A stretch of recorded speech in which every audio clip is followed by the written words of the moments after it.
Et maintenant, mesdames et messieurs, pour enseigner la parole de Dieu, veuillez accueillir Jill Edwards.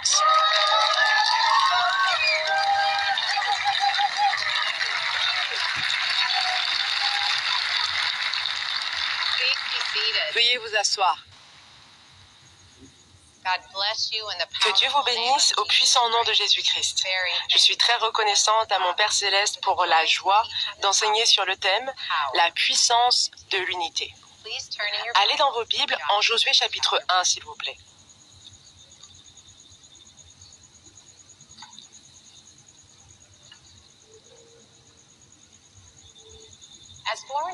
En tant que croyants nés de nouveau, la volonté absolue de Dieu pour nous est que nous tenions ensemble en unité.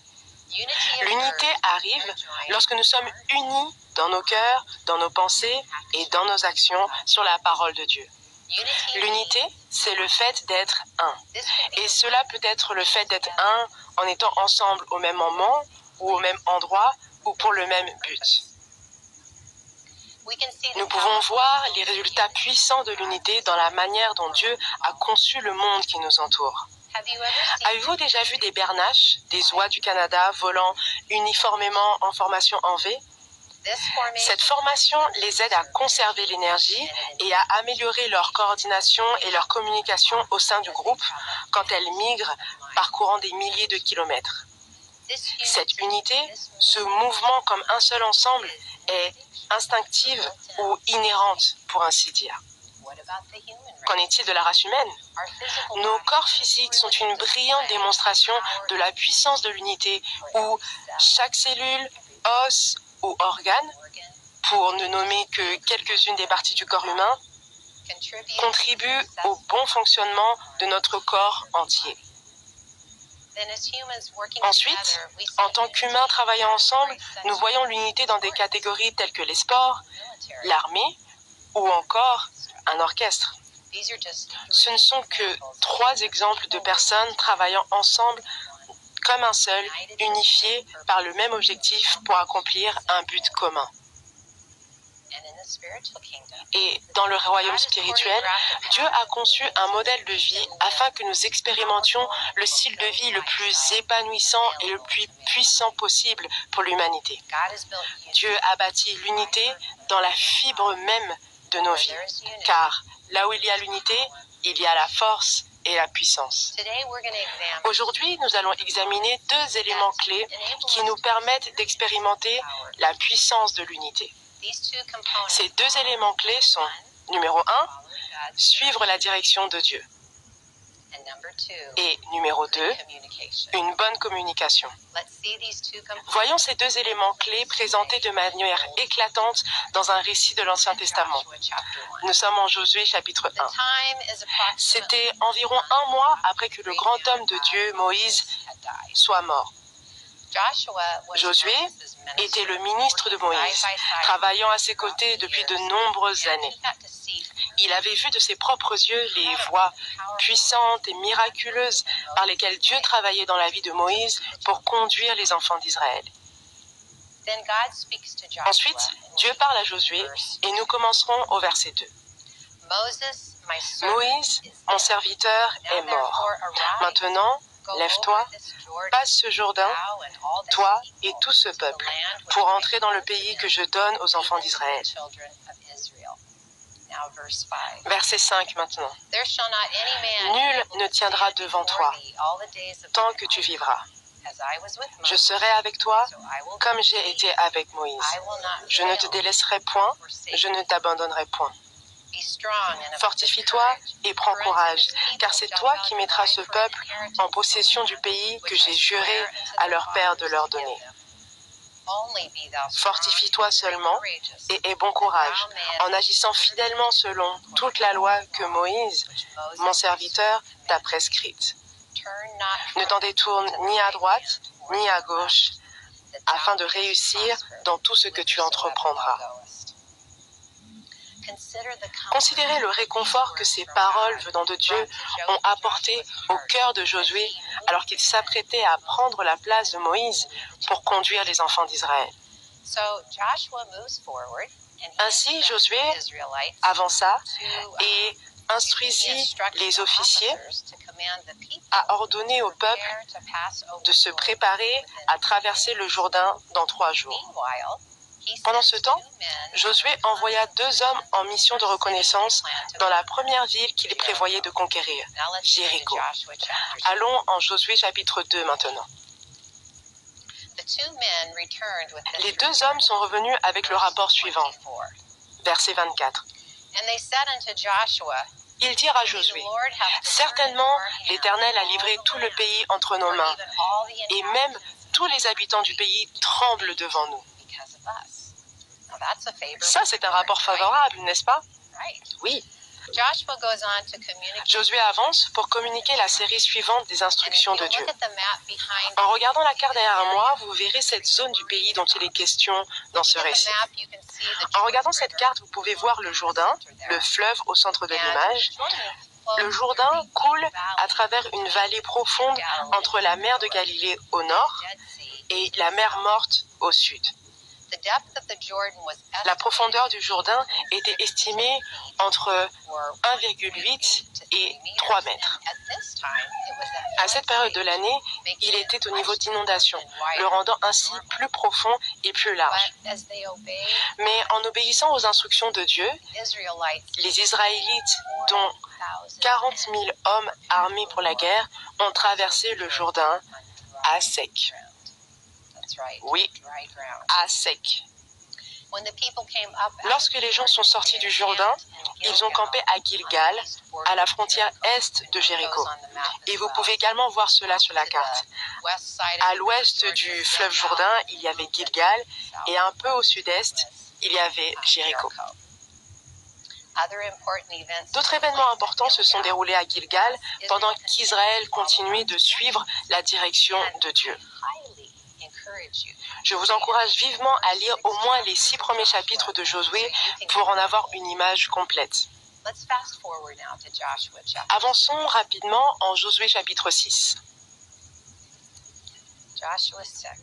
Josué 6. Nous commencerons au verset 1. Jéricho était fermé et barricadé devant les enfants d'Israël. Personne ne sortait et personne n'entrait. Jéricho était une ville fortifiée.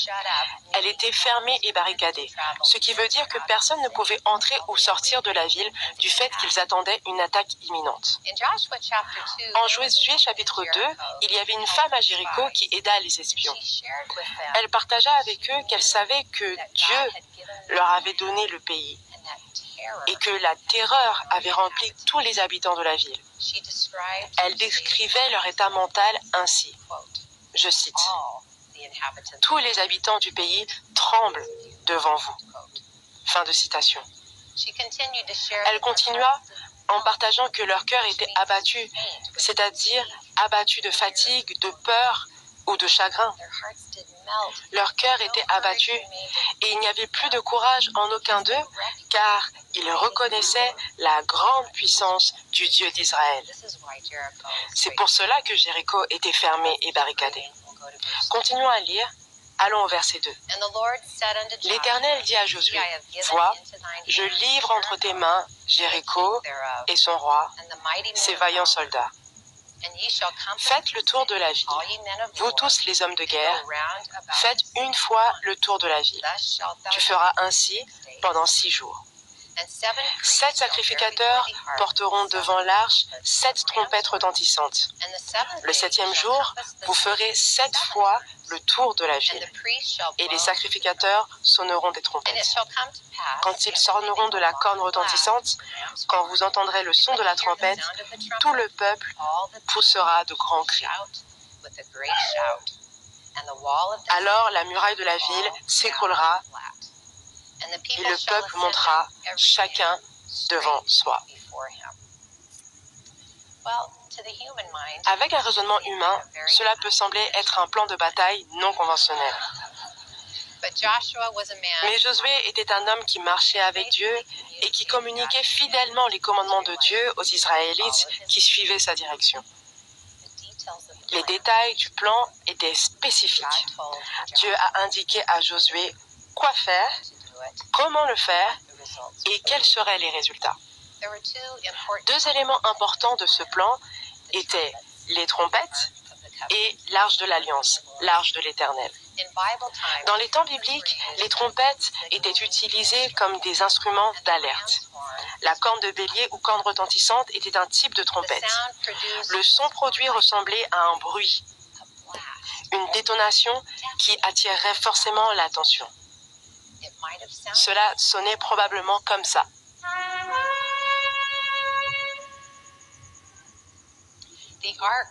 L'arche avait une grande signification spirituelle pour Israël. C'était une boîte rectangulaire couverte d'or et portée par des sacrificateurs par des barres insérées dans des anneaux aux quatre coins. Elle contenait les tablettes données à Moïse sur le mont Sinaï, la manne du désert et le bâton d'Aaron. Tous des exemples tangibles de la puissance surnaturelle de Dieu pour prendre soin d'Israël à travers les années. À Jéricho, l'arche leur a certainement rappelé que Dieu était avec eux pendant qu'ils suivaient ses instructions pour prendre la ville. Donc maintenant, Josué a les instructions et il va donner ses instructions aux enfants d'Israël. Allons au verset 6. Josué, fils de Nun, appela les sacrificateurs et leur dit: portez l'arche de l'Alliance et que 7 sacrificateurs portent 7 trompettes retentissantes devant l'arche de l'Éternel. Et il dit au peuple: marchez, faites le tour de la ville et que les hommes armés passent devant l'arche de l'Éternel. Lorsque Josué eut parlé au peuple, les 7 sacrificateurs qui portaient devant l'Éternel les 7 trompettes retentissantes se mirent en marche et sonnèrent des trompettes. L'arche de l'Alliance de l'Éternel allait derrière eux. Les hommes armés marchaient devant les sacrificateurs qui sonnaient des trompettes et l'arrière-garde suivait l'arche. Pendant la marche, on sonnait des trompettes. Donc, pendant qu'ils faisaient le tour de la ville, en première ligne du peuple, il y avait les hommes armés. Ensuite, 7 sacrificateurs avec des trompettes. Puis, les sacrificateurs portant l'arche, suivis par l'arrière-garde, les hommes armés rassemblés à l'arrière. Cela ressemblait certainement à ça. Après que Josué ait clairement communiqué le plan de Dieu, il apporta ce détail supplémentaire. Lisons le verset 10. Josué avait donné cet ordre au peuple: vous ne crierez point, vous ne ferez point entendre votre voix, et il ne sortira pas un mot de votre bouche jusqu'au jour où je vous dirai: poussez des cris, alors vous pousserez des cris. Pensez à la discipline que cela a dû demander de ne prononcer aucun mot ou de ne faire aucun bruit. C'est remarquable. Maintenant, ils vont commencer la prise de la ville. Regardons au verset 11. L'arche de l'Éternel fit le tour de la ville. Elle fit une fois le tour, puis on rentra dans le camp et l'on y passa la nuit.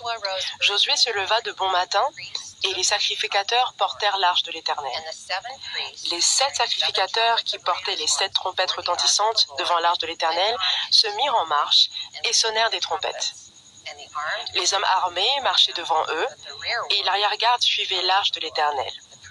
Pendant la marche, on sonnait des trompettes. Ils firent une fois le tour de la ville le second jour, puis ils retournèrent dans le camp. Ils firent de même pendant 6 jours. Le 7e jour, ils se levèrent de bon matin, dès l'aurore, et ils firent de la même manière 7 fois le tour de la ville. Ce fut le seul jour où ils firent 7 fois le tour de la ville. À la 7e fois, comme les sacrificateurs sonnaient des trompettes, Josué dit au peuple: poussez des cris, car l'Éternel vous a livré la ville. Le peuple poussa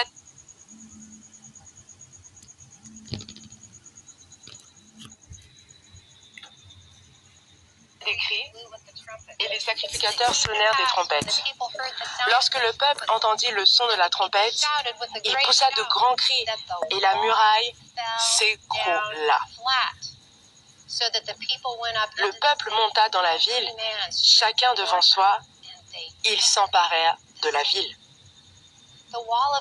La muraille de Jéricho s'écroula juste devant leurs yeux. Elle ne tomba pas d'un côté, elle s'écroula sur elle-même, tout comme Dieu l'avait dit. Tout ce que Dieu avait dit qu'il arriverait, arriva. Avez-vous remarqué également qu'il n'y a eu aucune force physique utilisée contre cette muraille? Aucune arme n'a ne serait-ce que touché cette muraille pour la faire s'écrouler. Mais la force divine a véritablement été à l'œuvre.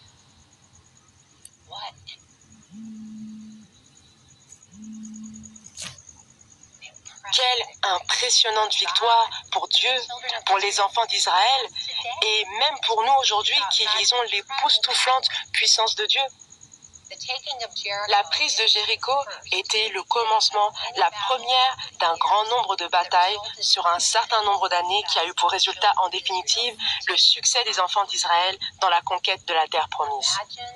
Imaginez à quel point cette victoire a encouragé leur cœur. Imaginez à quel point cette victoire a bâti leur désir de rester d'une même pensée et unis pour ce qui les attendait.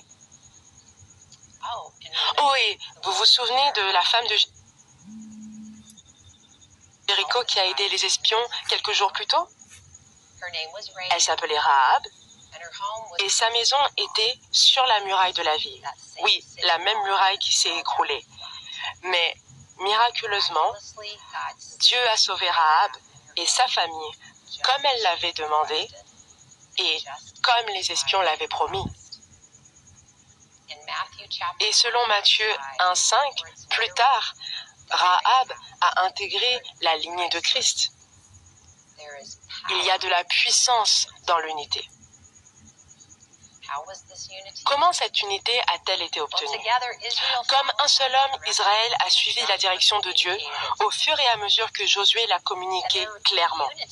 Leur unité a eu pour résultat d'accomplir le désir de Dieu pour eux et de revendiquer ce qui leur appartenait de droit. Josué et les enfants d'Israël ont apporté chacun leur force individuelle dans la situation. Mais c'est leur force collective à tenir ensemble sur la parole de Dieu qui a démontré la puissance surnaturelle. C'est elle qui a démontré la puissance surnaturelle de Dieu visible par tous. Allons maintenant en Éphésiens chapitre 4. Quel récit impressionnant!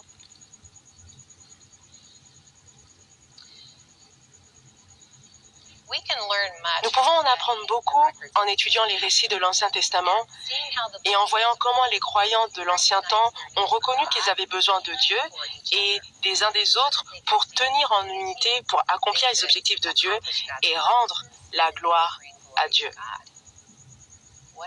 Qu'en est-il pour nous aujourd'hui? La vie pour les croyants a changé de manière magnifique une fois que Jésus-Christ s'est assis à la droite de Dieu et que le don du Saint-Esprit a été donné le jour de la Pentecôte. La nouvelle naissance nous donne accès à Dieu. Nous avons la vie éternelle et nous avons une place spécifique au servir dans le corps de Christ que personne d'autre ne peut combler. Personne d'autre ne peut faire ce que vous faites. C'est superbe. De plus, nous pouvons suivre la direction de Dieu pour notre administration qui est donnée dans les 7 épîtres à l'Église et nous pouvons revendiquer tout ce que Dieu nous a promis. Commençons au verset 16 d'Éphésiens 4.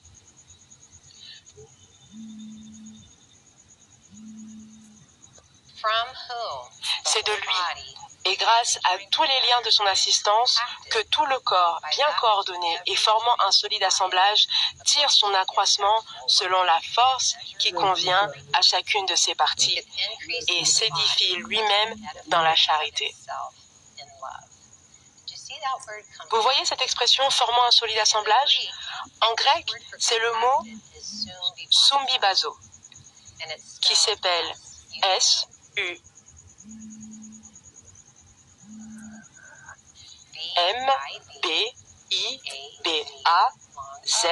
long O. Et il signifie amener ensemble, joindre ou lier ensemble, unifier. C'est le même mot qu'uni du verset thème de l'année en Colossiens 2:2. Pour nous, l'unité n'arrive pas par hasard. L'unité est un choix, et c'est un choix qui demande de l'énergie, et un choix qui demande des efforts pour être atteint. Regardons le verset 3 en Éphésiens 4. Vous efforçant de conserver l'unité de l'esprit par le lien de la paix. Nous nous efforçons. Cela demande une diligence active et vigilante pour conserver l'unité. Comment y arriver? Considérons nos deux éléments clés dans le contexte de travailler ensemble dans le corps de Christ. Comme les croyants de l'Ancien Testament, nous pouvons également tirer un grand profit en suivant la direction de Dieu et en ayant une communication claire. Dans les 7 épîtres à l'Église qui nous sont adressées, de Romains à Thessaloniciens, donc nous sommes en plein dedans ici en Éphésiens, nous voyons la fusion de ces deux composantes à mesure que Dieu...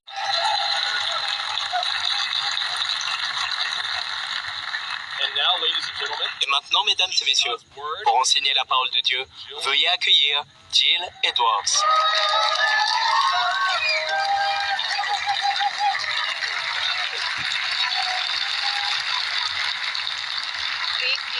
Veuillez vous asseoir. Que Dieu vous bénisse au puissant nom de Jésus-Christ.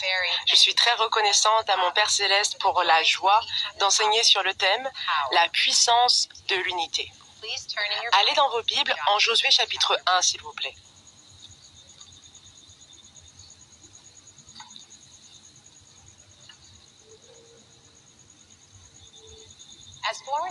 En tant que croyants nés de nouveau, la volonté absolue de Dieu pour nous est que nous tenions ensemble en unité. L'unité arrive lorsque nous sommes unis dans nos cœurs, dans nos pensées et dans nos actions sur la parole de Dieu. L'unité, c'est le fait d'être un. Et cela peut être le fait d'être un en étant ensemble au même moment ou au même endroit ou pour le même but. Nous pouvons voir les résultats puissants de l'unité dans la manière dont Dieu a conçu le monde qui nous entoure. Avez-vous déjà vu des bernaches, des oies du Canada volant uniformément en formation en V? Cette formation les aide à conserver l'énergie et à améliorer leur coordination et leur communication au sein du groupe quand elles migrent parcourant des milliers de kilomètres. Cette unité, ce mouvement comme un seul ensemble, est instinctive ou inhérente, pour ainsi dire. Qu'en est-il de la race humaine? Nos corps physiques sont une brillante démonstration de la puissance de l'unité où chaque cellule, os ou organe, pour ne nommer que quelques-unes des parties du corps humain, contribue au bon fonctionnement de notre corps entier.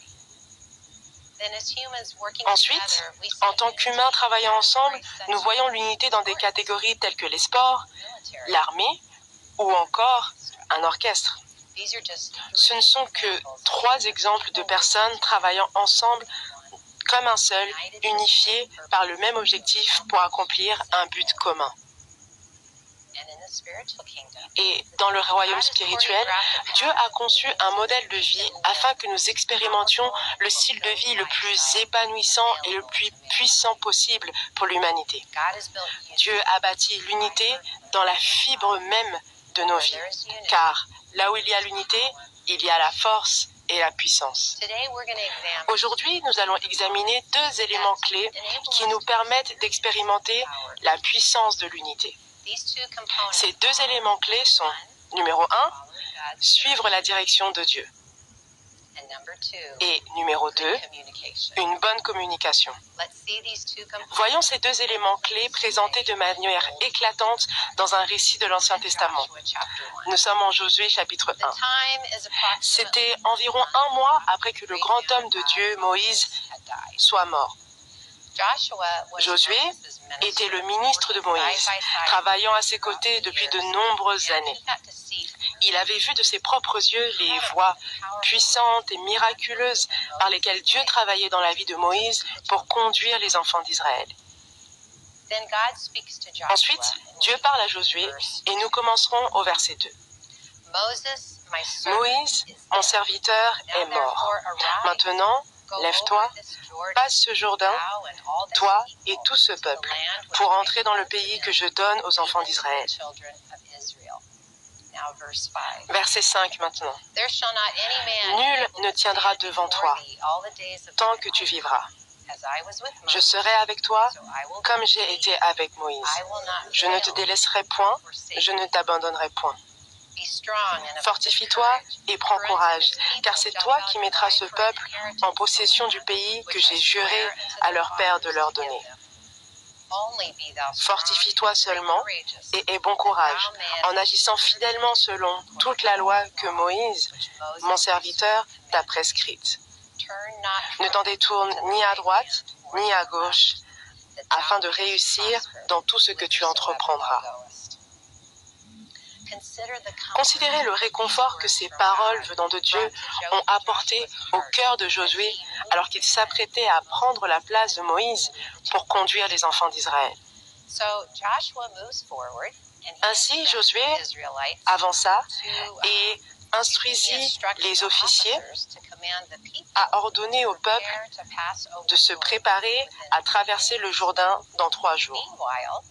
Pendant ce temps, Josué envoya 2 hommes en mission de reconnaissance dans la première ville qu'il prévoyait de conquérir, Jéricho. Allons en Josué chapitre 2 maintenant. Les 2 hommes sont revenus avec le rapport suivant, verset 24. Ils dirent à Josué, « Certainement, l'Éternel a livré tout le pays entre nos mains, et même tous les habitants du pays tremblent devant nous. » Ça, c'est un rapport favorable, n'est-ce pas? Oui.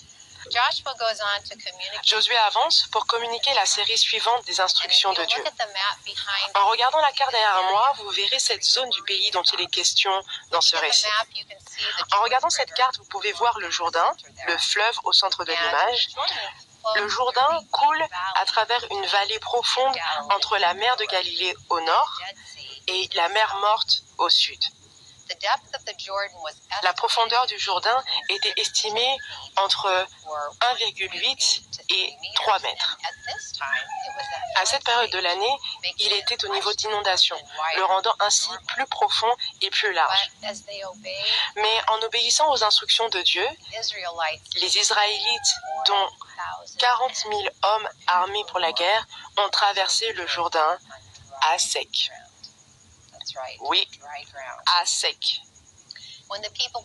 Lorsque les gens sont sortis du Jourdain, ils ont campé à Gilgal, à la frontière est de Jéricho. Et vous pouvez également voir cela sur la carte. À l'ouest du fleuve Jourdain, il y avait Gilgal, et un peu au sud-est, il y avait Jéricho. D'autres événements importants se sont déroulés à Gilgal pendant qu'Israël continuait de suivre la direction de Dieu. Je vous encourage vivement à lire au moins les 6 premiers chapitres de Josué pour en avoir une image complète. Avançons rapidement en Josué chapitre 6. Josué 6. Nous commencerons au verset 1. Jéricho était fermé et barricadé devant les enfants d'Israël. Personne ne sortait et personne n'entrait. Jéricho était une ville fortifiée. Elle était fermée et barricadée, ce qui veut dire que personne ne pouvait entrer ou sortir de la ville du fait qu'ils attendaient une attaque imminente. En Josué chapitre 2, il y avait une femme à Jéricho qui aida les espions. Elle partagea avec eux qu'elle savait que Dieu leur avait donné le pays et que la terreur avait rempli tous les habitants de la ville. Elle décrivait leur état mental ainsi, je cite, « Tous les habitants du pays tremblent devant vous. » Fin de citation. Elle continua en partageant que leur cœur était abattu, c'est-à-dire abattu de fatigue, de peur ou de chagrin. Leur cœur était abattu et il n'y avait plus de courage en aucun d'eux car ils reconnaissaient la grande puissance du Dieu d'Israël. C'est pour cela que Jéricho était fermé et barricadé. Continuons à lire Allons au verset 2.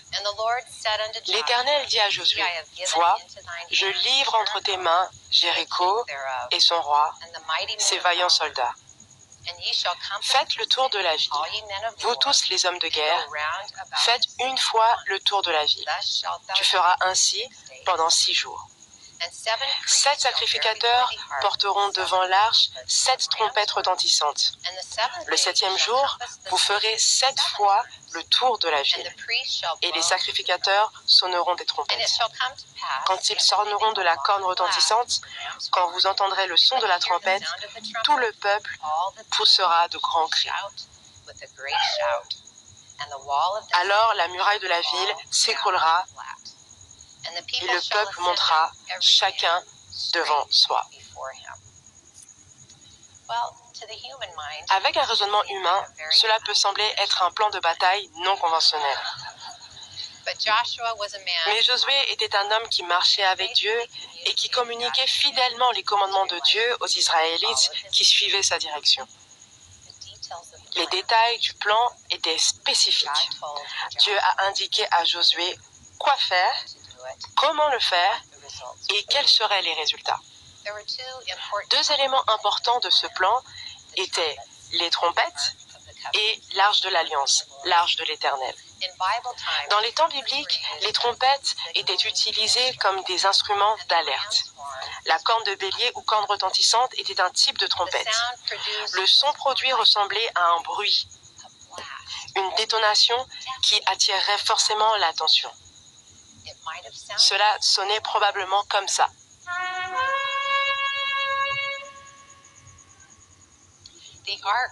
L'arche avait une grande signification spirituelle pour Israël.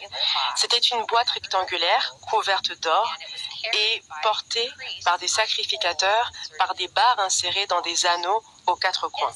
Elle contenait les tablettes données à Moïse sur le mont Sinaï, la manne du désert et le bâton d'Aaron. Tous des exemples tangibles de la puissance surnaturelle de Dieu pour prendre soin d'Israël à travers les années. À Jéricho, l'arche leur a certainement rappelé que Dieu était avec eux pendant qu'ils suivaient ses instructions pour prendre la ville. Donc maintenant, Josué a les instructions et il va donner ses instructions aux enfants d'Israël. Allons au verset 6. Josué, fils de Nun, appela les sacrificateurs et leur dit, « Portez l'arche de l'Alliance et que 7 sacrificateurs portent 7 trompettes retentissantes devant l'arche de l'Éternel. » Et il dit au peuple, « Marchez, faites le tour de la ville, et que les hommes armés passent devant l'arche de l'Éternel. » Lorsque Josué eut parlé au peuple, les 7 sacrificateurs qui portaient devant l'Éternel les 7 trompettes retentissantes se mirent en marche et sonnèrent des trompettes. L'arche de l'Alliance de l'Éternel allait derrière eux. Les hommes armés marchaient devant les sacrificateurs qui sonnaient des trompettes et l'arrière-garde suivait l'arche. Pendant la marche, on sonnait des trompettes. Donc, pendant qu'ils faisaient le tour de la ville, en première ligne du peuple, il y avait les hommes armés. Ensuite, 7 sacrificateurs avec des trompettes. Puis, les sacrificateurs portant l'arche, suivis par l'arrière-garde, les hommes armés rassemblés à l'arrière. Cela ressemblait certainement à ça. Après que Josué ait clairement communiqué le plan de Dieu, il apporta ce détail supplémentaire. Lisons le verset 10. Josué avait donné cet ordre au peuple. Vous ne crierez point, vous ne ferez point entendre votre voix, et il ne sortira pas un mot de votre bouche jusqu'au jour où je vous dirai, poussez des cris, alors vous pousserez des cris. Pensez à la discipline que cela a dû demander de ne prononcer aucun mot ou de ne faire aucun bruit. C'est remarquable. Maintenant, ils vont commencer la prise de la ville. Regardons au verset 11. L'arche de l'Éternel fit le tour de la ville. Elle fit une fois le tour, puis on rentra dans le camp et l'on y passa la nuit. Josué se leva de bon matin et les sacrificateurs portèrent l'arche de l'Éternel. Les 7 sacrificateurs qui portaient les 7 trompettes retentissantes devant l'arche de l'Éternel se mirent en marche et sonnèrent des trompettes. Les hommes armés marchaient devant eux et l'arrière-garde suivait l'arche de l'Éternel.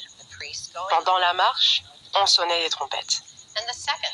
Ils firent une fois le tour de la ville le second jour, puis ils retournèrent dans le camp. Ils firent de même pendant 6 jours. Le 7e jour, ils se levèrent de bon matin, dès l'aurore, et ils firent de la même manière 7 fois le tour de la ville. Ce fut le seul jour où ils firent 7 fois le tour de la ville. À la 7e fois, comme les sacrificateurs sonnaient des trompettes, Josué dit au peuple, « Poussez des cris, car l'Éternel vous a livré la ville. » Le peuple poussa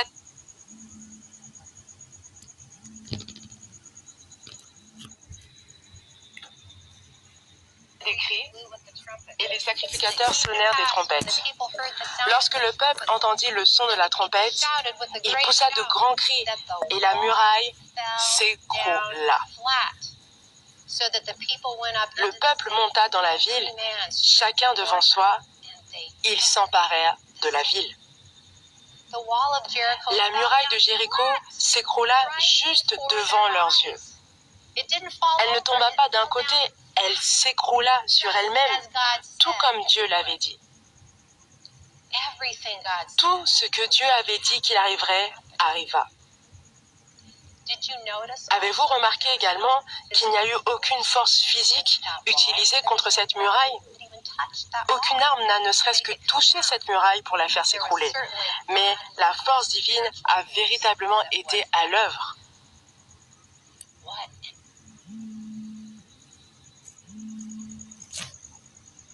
Quelle impressionnante victoire pour Dieu, pour les enfants d'Israël, et même pour nous aujourd'hui qui lisons l'époustouflante puissance de Dieu. La prise de Jéricho était le commencement, la première d'un grand nombre de batailles sur un certain nombre d'années qui a eu pour résultat en définitive le succès des enfants d'Israël dans la conquête de la terre promise. Imaginez à quel point cette victoire a encouragé leur cœur. Imaginez à quel point cette victoire a bâti leur désir de rester d'une même pensée et unis pour ce qui les attendait. Oh, et vous vous souvenez de la femme de Jéricho qui a aidé les espions quelques jours plus tôt? Elle s'appelait Rahab et sa maison était sur la muraille de la ville. Oui, la même muraille qui s'est écroulée. Mais miraculeusement, Dieu a sauvé Rahab et sa famille comme elle l'avait demandé et comme les espions l'avaient promis. Et selon Matthieu 1,5, plus tard, Rahab a intégré la lignée de Christ. Il y a de la puissance dans l'unité. Comment cette unité a-t-elle été obtenue? Comme un seul homme, Israël a suivi la direction de Dieu au fur et à mesure que Josué l'a communiqué clairement. Leur unité a eu pour résultat d'accomplir le désir de Dieu pour eux.